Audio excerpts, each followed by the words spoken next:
Antara bersama dengan rakyat Batu atau patuh kepada arahan parti, saya memilih untuk bersama rakyat. Inilah kata-kata calon bebas kerusi Parlimen Batu, Tian Chua.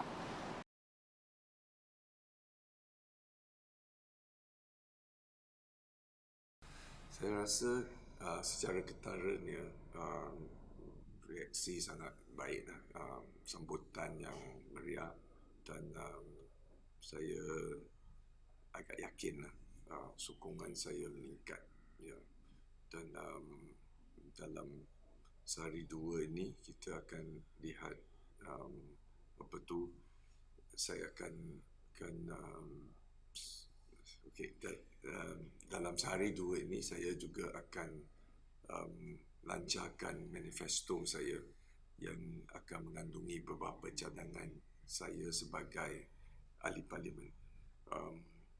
Dan setakat ini kawasan yang kita liputi, walaupun Parlimen Batu agak besar, 100 lebih ribu pengundi, secara keseluruhan kita telah dapat bertemu dengan penduduk-penduduk dan juga dialu-alukan dengan hangatnya. Tian Chua yang akan bertanding dalam pertemuan 10 penjuru termasuk menentang calon Pakatan Harapan P. Prabhakaran yang pernah memenangi kerusi Parlimen Batu pada PRU 14.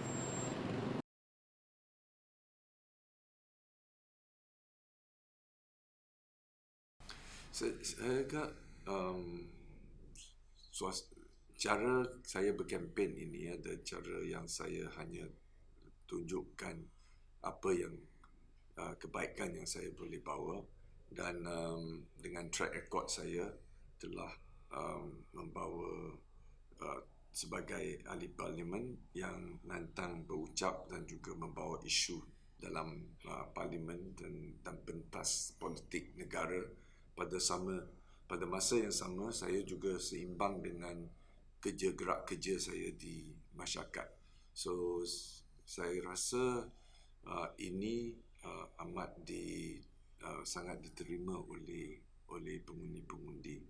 Memang persaingan dia agak sengit, tapi saya rasa cara yang paling baik ialah kita rayu undi melalui kempen yang rasional, yang memberi ruang bagi pengundi untuk menilaikan performance seseorang calon itu. Kita tidak perlu sorak-sorak atau memburukkan satu sama lain. Itu cara saya berkempen.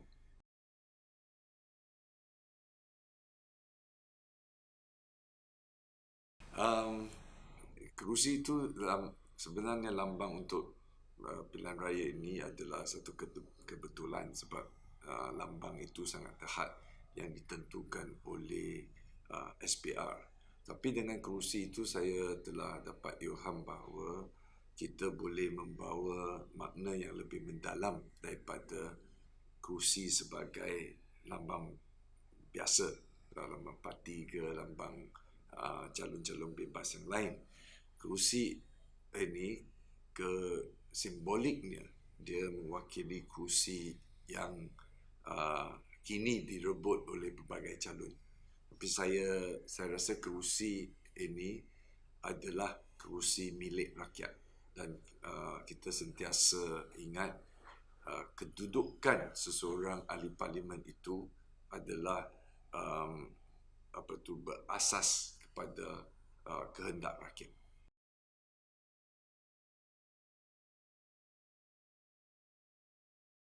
Dia sebenarnya tidak ada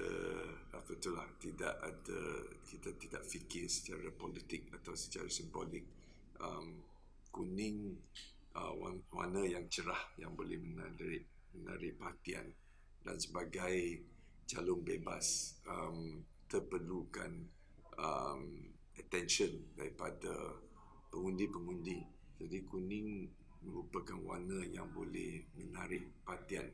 Pada masa yang sama, itu selepas telah putuskan untuk menggunakan kuning, kebetulan Kuning juga mengingatkan kita bahawa satu sejarah yang mewakili atau merupakan kebangkitan rakyat, iaitu pergerakan bersih. Tema warna kuning digunakan oleh bersih untuk menuntut keadilan dan ketelusan dalam sistem pilihan raya kita, dan kuning boleh dikatakan ia membawa makna reformasi. Tian Chua walaupun bertanding sebagai calon bebas, namun kekuatan sokongannya seperti sebuah parti apabila para penyokongnya tetap memberikan sokongan dan menyemarakkan semangat setia kawan dan memenuhi agenda reformasi 1998. Saya bersama dengan Tian Chua sejak dari awal lagi, daripada mula dia masuk di Batu, kerana saya melihat dia adalah satu ikon anak muda masa tu, anak muda yang mencari, saya masa tu muda mencari-cari ikon yang reformis tegar. So Tian Chua adalah salah satu pilihan saya, dan saya diberi peluang untuk bekerja bersama dia, dan teruslah sampai sekarang saya kekal bersama dia.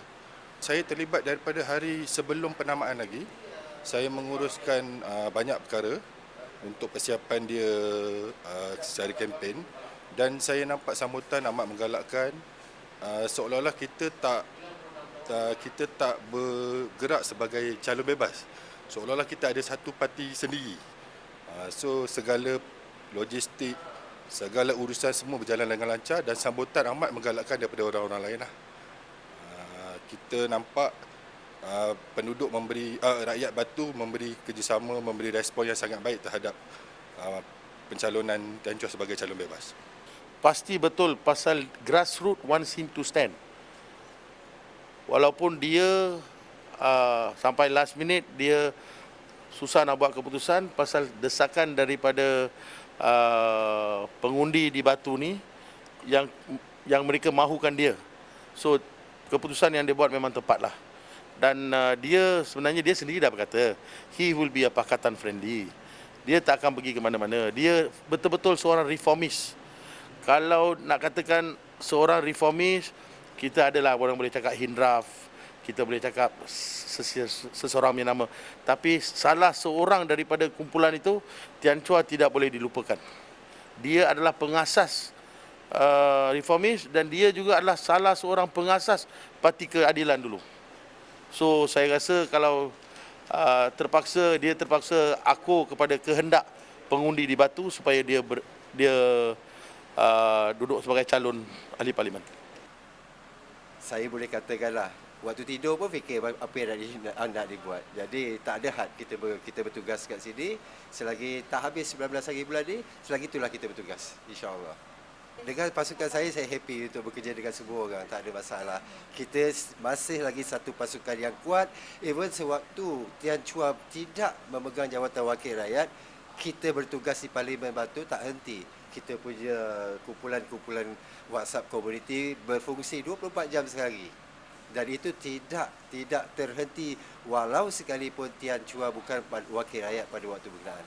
Sejak penamaan, sebenarnya sebelum penamaan lagi lah, memang kita dah pun mulakan orang kata apa kempen, orang kata apa secara unofficial dan sebagainya kan.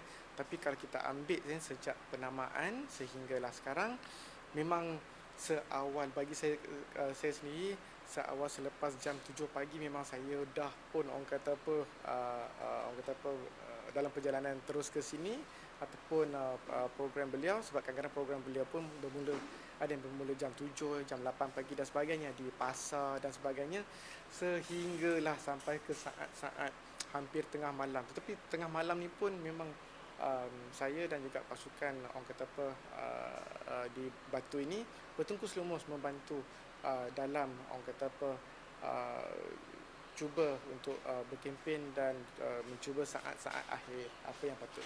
Kita mula bergerak daripada pagi sehingga ke malam, dan kebanyakannya kita tumpu kepada tempat-tempat tumpuan orang lah, macam pasar malam, sebab dekat situ kita boleh bertanya terus pada rakyat tentang permasalahan yang diorang alami.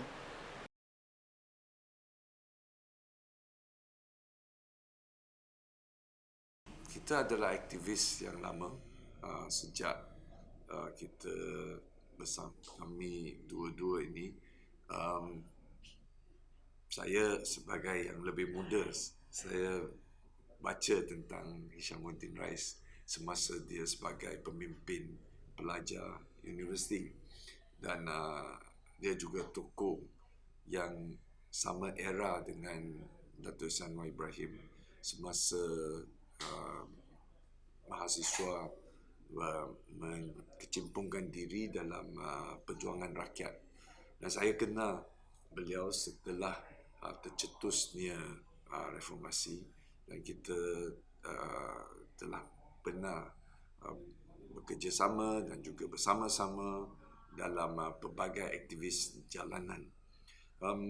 Dan saya dan Hisham ada sedikit kesamaan kerana saya dan dia kedua-duanya mencintakan seni. Kita rasa seni ini adalah ekspresi manusia, dan politik adalah sebahagian aktiviti manusia yang membawa yang cuba membawa perubahan dalam struktur politik negara. Tapi seni membawa maksud yang boleh mendalam kerana falsafah sistem politik itu adalah asas kepada semua struktur yang dibina di atas. Kita seperti konsep parlimen atau demokrasi berparlimen. Mungkin dia di manifestasi dia adalah perebutan kerusi dan juga pilihan raya, siapa menang, siapa kalah, parti mana yang memerintah. Tapi seni akan membawa maksud yang lebih mendalam, iaitu sebagai asas dia. Pokok kepada semua ini adalah rakyat adalah penentu dalam demokrasi. Itulah yang kita harus ingatkan. Jadi seni boleh membawa mesej ini lebih berkesan lagi kalau dibandingkan dengan pamflet politik atau pelbagai artikel yang bersifat propaganda.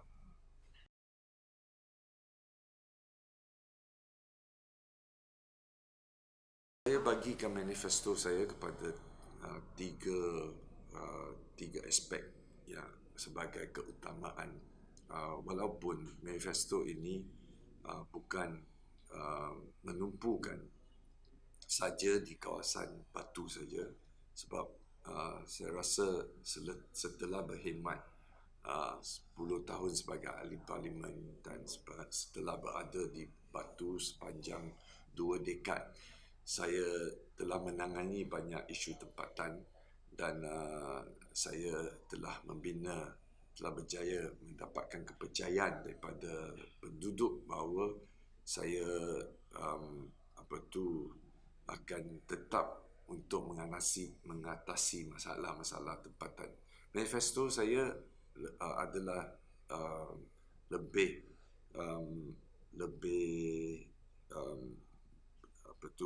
komprehensif dari segi peranan sebagai ahli politik. Aspek pertama iaitu isu iklim. Dalam suasana pilihan raya sekarang, kita lihat iklim tidak tentu, cuaca sentiasa berubah, dan kita juga lihat mutakhir ini banjir dan bencana alam makin kerap berlaku. Dan sebenarnya saintis telah mengesan bahawa planet bumi ini menghadapi krisis existing, krisis survival, sekiranya kita tidak menjaga alam sekitar dengan baik. Jadi sebagai ahli politik, sebagai ahli parlimen, saya rasa kita perlu meletakkan kembali agenda tindakan perubahan iklim ini dalam semua aspek pentadbiran. baik pun pengurangan plastik atau kita semula, atau kita mengurangkan karbon, kita menggunakan tenaga lestari yang dan lain-lain. Semua aspek itu. Itu salah satu perkara yang saya sangat prihatin, dan malangnya dalam perobokan kuasa, dalam pelbagai pertindihan ideologi ini, seolah-olah isu yang sangat penting, bumi yang kita pijak ni sekiranya musnah, dia tidak bermakna kalau kita dapat kuasa atau kekayaan. Itu satu aspek. Aspek yang kedua adalah isu keselamatan sosial atau perlindungan sosial. COVID telah mengingatkan bahawa bila bencana menimpa, yang akan menghadapi krisis adalah mereka yang golongan pendapatan rendah. Memang wujudnya banyak kelemahan dan kekurangan dari segi perlindungan sosial kita. Skop itu terlalu sempit. Ramai yang ditimpa masalah ini tidak dapat bantuan. Ada dua perkara yang saya rasa saya ingin kemukakan. Salah satu ialah pencen untuk kaum tua yang bekerja dalam sektor swasta. Kebanyakan orang yang kerja dalam sektor awam dilindungi oleh pencen selepas selepas bersara, mereka rasa masih terima sedikit wang untuk teruskan kehidupan dia. Sebagai permulaan, saya rasa sekurang-kurangnya adalah tahap yang minimum harus kita sediakan tabung untuk membiayai mereka yang bersara daripada sektor swasta supaya mereka tidak menghadapi kesulitan hidup. Ini juga sebagai antisipasi. Kita lihat Malaysia ini akan masuk dalam era masyarakat mentua atau aging society. Ini adalah krisis yang akan mengancam kestabilan ekonomi negara. Jadi saya rasa adalah sangat penting kita juga kemukakan perkara seperti ini untuk melindungi kaum yang bersara dan agar kehidupan mereka tidak terancam. Saya juga akan berjuangkan untuk perlindungan pekerja dari semua aspek, termasuk mungkin juga sekiranya kita boleh berbincang dengan parti-parti yang memerintah, ahli-ahli parlimen yang lain untuk kemukakan skim perlindungan pekerjaan, iaitu mereka yang hilang peluang pekerjaan dibagikan bantuan dalam tempoh tertentu supaya mereka dapat berdikari dan juga kembali kepada hidup yang produktif. Ini adalah bagi pandangan saya atau kepercayaan saya, sekiranya kita ingin mewujudkan ekonomi yang makmur, kita harus juga menyediakan sistem perlindungan masyarakat yang boleh membantu mereka keluar daripada kemiskinan. Jarang kita bincang tentang kemiskinan bandar kerana sentiasa dianggap sebagai orang yang sudah bergaji lebih daripada gaji minimum, mereka sudah okey, mereka sudah kira selesai masalahnya. Sebaliknya, banyak tumpuan adalah dalam kemiskinan luar bandar. Tapi sekarang dalam keadaan kini, kita lihat semasa COVID yang paling teruk menghadapi masalah itu adalah miskin bandar. Jadi saya rasa dalam salah satu misi saya untuk terus berjuang supaya kemiskinan dan dalam bandar ini termasuk masalah pendapatan, perumahan dan kesihatan ini dapat dilindungi. Aspek yang ketiga atau keutamaan yang ketiga adalah isu yang saya sentiasa perjuangkan selama 20 tahun, urus takbir yang cekap, yang baik, yang bebas daripada rasuah, masyarakat yang tidak bertoleransi terhadap rasuah. Kita ingin melihat pentadbiran yang lebih telus dan kekayaan ini diagihkan dengan lebih baik kepada semua lapisan. Jadi semua ini adalah merupakan misi saya dalam perjuangan saya sebagai seorang ahli politik. Saya tetap komited untuk berterusan untuk membela nasib rakyat.